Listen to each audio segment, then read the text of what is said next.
C'est une maman comme nous. Maman. La situation. Seule la grand-mère a eu un peu de mal à accepter. Elle s'est tout de suite posé la question du qu'en dira-t-on. Elle a dit je peux pas être grand-mère comme ça. Sous-entendu, grâce à un don en solo qu'on peut pas cacher. Aujourd'hui, ça va beaucoup mieux. Si elle pouvait l'avoir tous les jours, elle viendrait tous les jours. Depuis 2021 et l'ouverture de la PMA à toutes, les femmes seules représentent 40% des demandes de dons de spermatozoïdes, 40% également de couples lesbiens.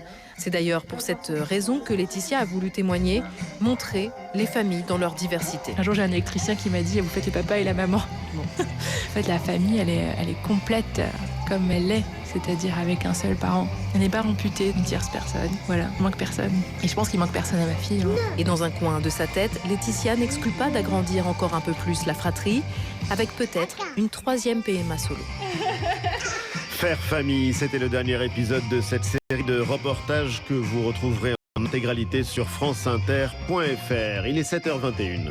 Le 6-9, Ali Badou, Marion Lourd, sur France Inter. En toute subjectivité avec la présidente de la Fondation des femmes. Bonjour Anne-Cécile Maillefer. Bonjour à toutes et tous. Et ce matin, Anne-Cécile, vous nous parlez d'Emmanuel Macron et de son idée de décorer Michel Sardou.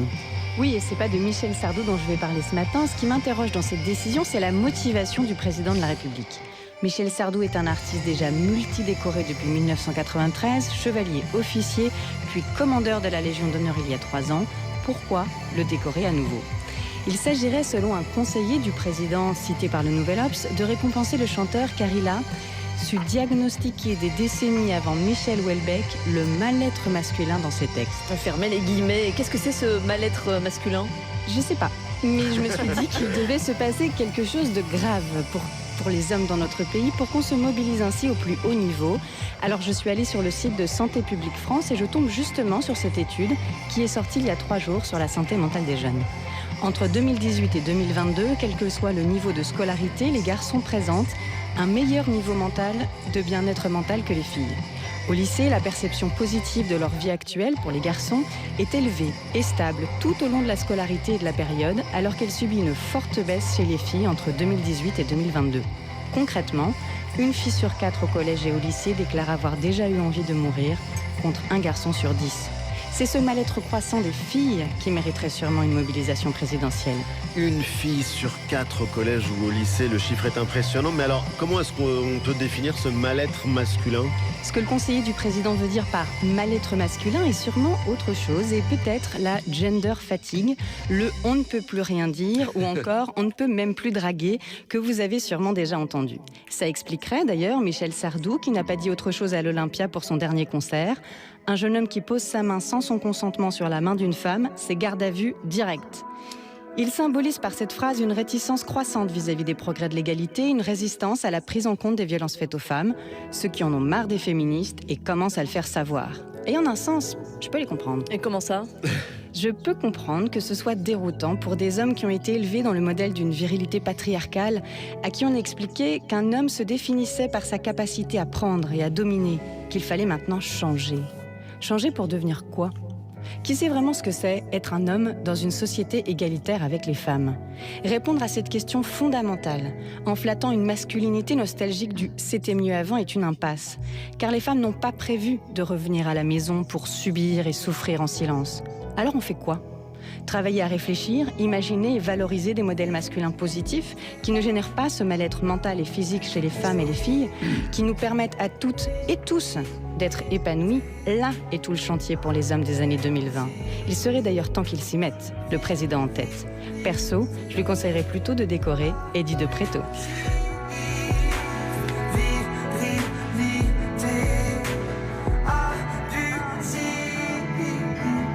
Virilité abusive, c'est dans la chanson Kid d'Eddie de Pretto. Merci Anne-Cécile Maillefer, présidente de la Fondation des femmes. On vous retrouve vendredi prochain. Le 6-9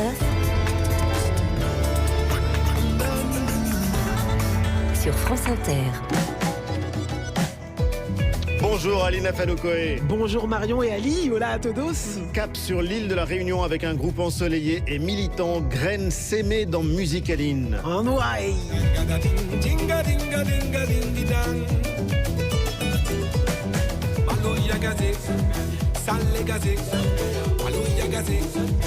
Salé gazé, Maloya gazé, salé gazé.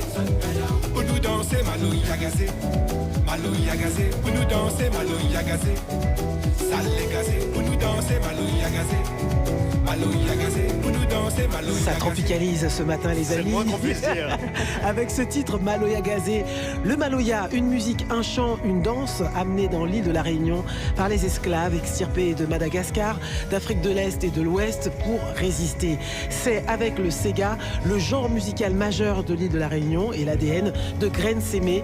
Quant à Gazé, ça veut dire fou en créole réunionnais, fou comme les arrangements du groupe formé en 2006 à Montpellier autour du chanteur percussionniste Carlo de Sacco.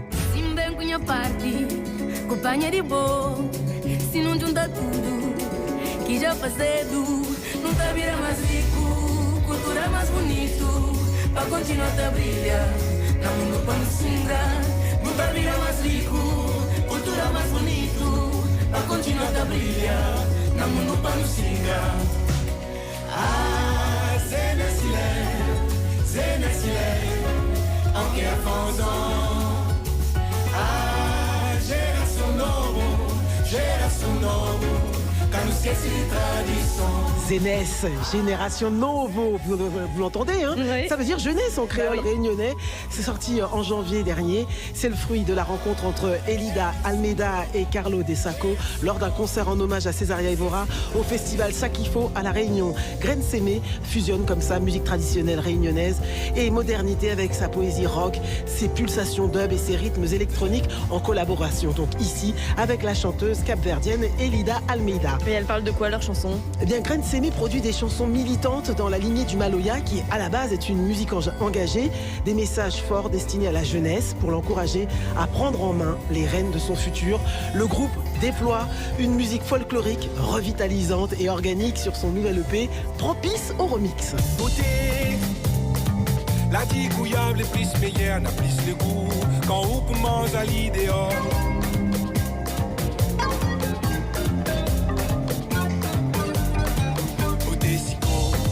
Tiaboton l'élan, tiaboton l'élan, tiaboton l'élan, zabouton tes sico. Tiaboton l'élan, tiaboton l'élan, tiaboton l'élan, zabouton. Sico, remixé par Voilà avec le fabuleux Bruno Patchwork à l'œuvre pour créer un hit de bal capverdien ultra dansant, suivi aux platines de La Dame, DJ productrice belge, qui s'empare de Maloya Gazé, que vous avez écouté au début, et qu'elle transforme en une batida clubesque irrésistible.